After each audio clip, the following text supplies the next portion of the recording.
If you be a concert for or more office war to Babara Sports Stadium.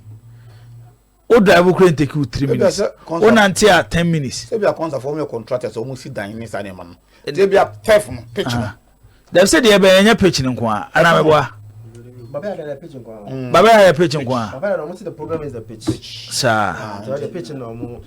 The pitch be more than for no. Okay. Because the full because and a stadium you say be who how to say cracks bem. It is more renovating nyina. They say they come yeah ba ku ya say they come one just veto say one limited ya o ma nya di ada ne emfa ma konsafo ya ade o ma na ye on the card construction aspect in the okay obadi obi bi sima samo time asanka ye jitu ni ejuregu ayi ejuregu say na no modern oh ye betimi zak ye betimi ayi oh ewiem ho no exact ye betimi de ayi metal sibi tie ye betimi de metal sibi ni aye shares kama akata ho no nyina na be si VIP one de na aye kama jibo emwaye ada na emwaye na bana ba mpo ba look up mbo majuregu AC o ma nwiri ni nyina nwo portions that maybe kada wanzo ye de da mo nyina nwo omu ye afa omu ye bibia da mo mu ni nyina nwo e na ni scan kebekom jibo be say chama here sky confirmation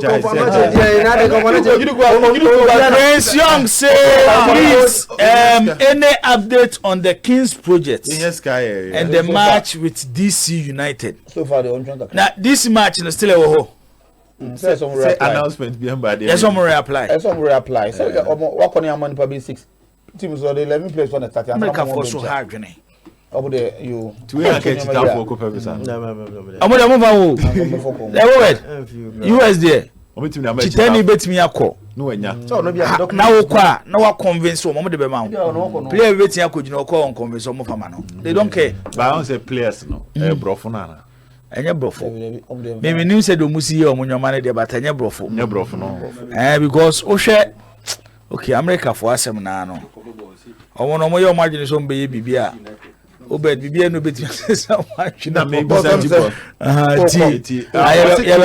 on the second pitch no grass na ba mo medua grass in second pitch na that's on grass no medua kra mo say dua grass medua okay o medua ma efu bom pese efu no that just okay o ma update no update now thing na part of the Kings project no ka be bia na we hu say bulldozer ni dwi ho no na say no Kings project na re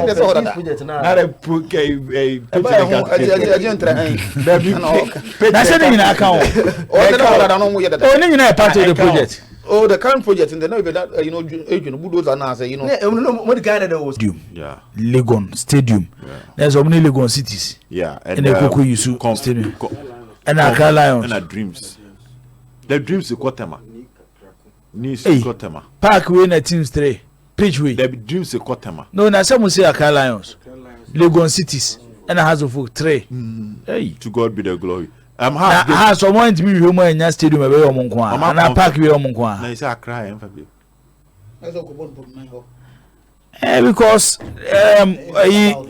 Legon pitch here you hu ni dan there obed and they said the Ghana is no one way ebe kan futuro confirm amaye we nyina timetable ebe kan futuro park ni so 6 o'clock yeah on Sunday against Bichim me yes ni ho ahwa na obo no me de ne say on say one enya de a eba into consideration before you draw the league fixtures your fixtures you betin aba say be a week back okra no Legon cities be bo home na ha so be bo home to be Saturday na we about Sunday the best thing say Accra Lions ni Legon cities ne be bo home at the same time na has at the end of them that is most of the matches Accra Lions bo home na Legon cities bo home so what they will do is either back we on Saturday na back we on Monday because it's was steady if any plan fixture say even Monday or you game this almost start you born from Saturday to this weekend say Saturday Sunday Monday yeah some sana nhihye nti yeah kabina nka jom no mu pewe kufro They say him for PM. Well, so hold on second venue. Because one say you know, F you know. Obed ball no, it do time bia. Unya park our be control. But I think the issue is if you were him. So look around. They should look around. Look around that. On say dreams crown. Kaswa hono mo kaswa mo kono. Ya approve. Truba hono ma approve. Enti say no tema. We be a Vision FC bono. I want a dreams ko. I want a dreams ko. Oh, good. Enti na dreams ko bo akra. I still don't know why I'm free there. Because God say omo decision to move to Obuase. A very good decision. For now. Say good. For now, there is a very good decision. Say because but the best decision is a Kotoko na benya be 5,000 be obedi di ho ada kwa. No, I know you in the future. If you it should be something. Say ya china ko future. Omo insist park e be fa ni pa 5,000. And say the future so at Obuase Lincoln Sports Stadium no.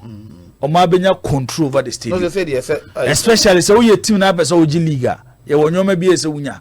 That's good what they say that's good you know. Amanfo no mo ka so mo nkwa brankese. Ye nyina tie se nim se. Say get to say Nations FC. Omo so nya league number je. True obi ope league. Say no obi ope league share the same stadium. Say be ye den. O kai Kotoko ne has Accra Sports Stadium. Yeah. You go on the favorite what that. Obere no akutu no. But Obuase dey yomo yi, omo full control. Omo nya twa 10,000 wi omo na Rome Stadium. Because of say Sabe be hey na. If you no be pien we atuma na. The issue is me share for about 2-3 weeks my monitor has the guys on the social media are doing a good job but club ne money dum jano nti empese kwesi adom be yusu ene ye ko legon bia be excuse has jesi snaba 300 cedis se club na chitafo ne beto a club ne money count because we him naturally so be hu so bia start share club be jesi na mabonti and as they follow the previous day club ni wini either day na club ni bono be she na de echi na obesa sha club ni monday bono be she Monday oda kwaje samba yes Monday oda kwaje samba 300 Ghana cedis Manchester United lose a edin so mo chita afo ni show mo jesi omo she ti bo mo nse omo she omo de omo support o be nye de bi o je ka me kan ekruma ono be she kwa de protest omo we ekruma nti asem ne say the average jesi a ton Ghana I funny say a Ghana standard KCF kakrano. It's not even up to 200 cedis. That's why you're 300. And away 300. It should tell you when a boy any day you fetch chira high to ne boy. Jibo patwati the mechanism. And to say amount for be feeling proud to associate themselves with how to folk. Even when Oya has chitenia as a set performance ne count. Imagine Kasandi has Heart of Lions no trying 2-0 and Uncle Chaba seke 1-0 and Obobo Bichimin and that top of the league. How amount for be has Jesse Nato as compared to say house was 0. Until one country Watara say if this business can be successful, his performance will contribute to this business. Until make sure as a Sunday what the Bichimbe Chasso. Now Monday, I'm a demand for house to folk Jesse Nakoso. So nim na so mo kwose has on Sunday just way I'm not being a prophet of doom but the patronage ebe kofom especially as against the price of the JC Kuruma nipa say na 300 cedis etonta ade you are not talking about the middle you are not talking about the omom ye well to do na Ghana kura nipa ketu yesen na 300 or the atata ade so person bi to a okata na ni on found price no. Yes, man and no go crazy about the product. The only way a football fan will go crazy about his team is when his team is winning.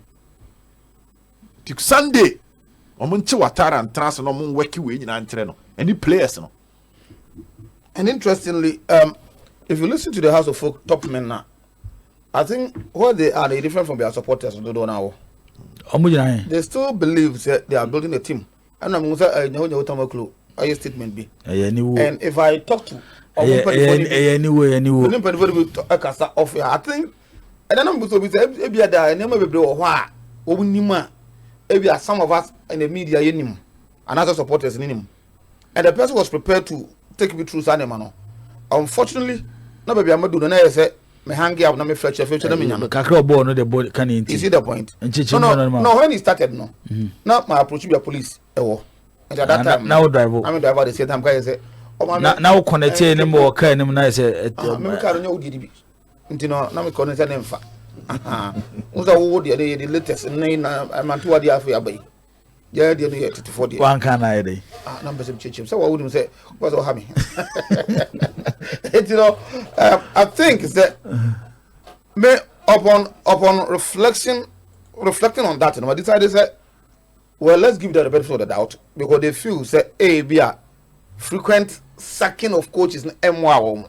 Okay. And for that, they want to help the coach build a team because they feel like they are building a team. And now I was telling them say, yes, that aspect can be bad, but Sebeshe coach, you know, the name. Oh yeah, when he would throw the men on the field, the tactic, strategy, and that stuff, no, and Kosa and Fasa.